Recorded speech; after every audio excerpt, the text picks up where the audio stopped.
Alara told her the truth. When she was branded a witch in Salem, she had called on ancient magic to escape death. But that spell bound her to life, making her immortal, unable to grow old, unable to rest, cursed to heal others while her own soul never healed. Every century she tried to break the spell, but each time she loved, the curse deepened. She had once believed Nathaniel could free her. Instead, her love for him strengthened the bond. Now, Clara had inherited the last link, the bloodline of the man who had loved the immortal witch.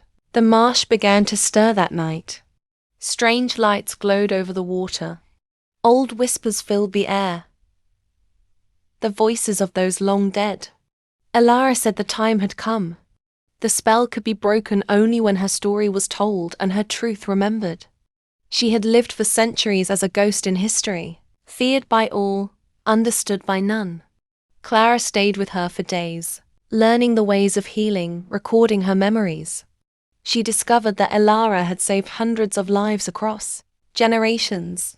Slaves escaping plantations, soldiers wounded in war, children lost to fevers. But no one ever spoke her name without fear. When the last moon of autumn rose, Alara stepped into the marsh waters. The wind grew still. She turned toward the horizon, her reflection fading as ripples crossed the surface. By morning, the swamp was silent again. The cabin was empty. Only the old amulet remained, lying beside Clara's notebook. Years later, Clara published a book called The Witch of Charleston. It became a mystery among scholars, a blend of history and folklore. Some said it was fiction.